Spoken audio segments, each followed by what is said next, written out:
Kejadian pingsannya Denny 20 tahun warga desa Minggir Sari, Kecamatan Kanigoro, Kabupaten Blitar Sabtu 1 Januari 2022 lalu sungguh tidak biasa karena pemuda tersebut pingsan di tempat berbahaya yang di atas dahan pohon randu setinggi 10 meter saat sedang mencari daun-daunan untuk pakan ternaknya.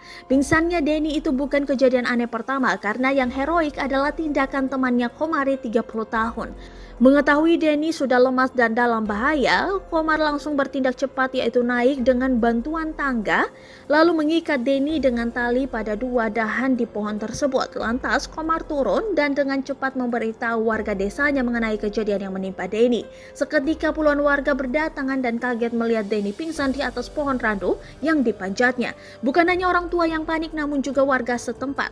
Selain dianggap kejadian aneh, mereka juga memikirkan cara untuk menurunkannya. Sebab dengan kondisi pingsan di atas pohon tak mudah untuk menolongnya. Makanya warga langsung panik karena tak menemukan cara buat mengevakuasinya. Itu karena minimnya peralatan yang dimiliki warga. Karena itu warga melapor ke Polsek Kanigoro lalu dilanjutkan berkoordinasi dengan Damkar atau Dinas Pemadam Kebakaran Pemerintah Kabupaten Blitar.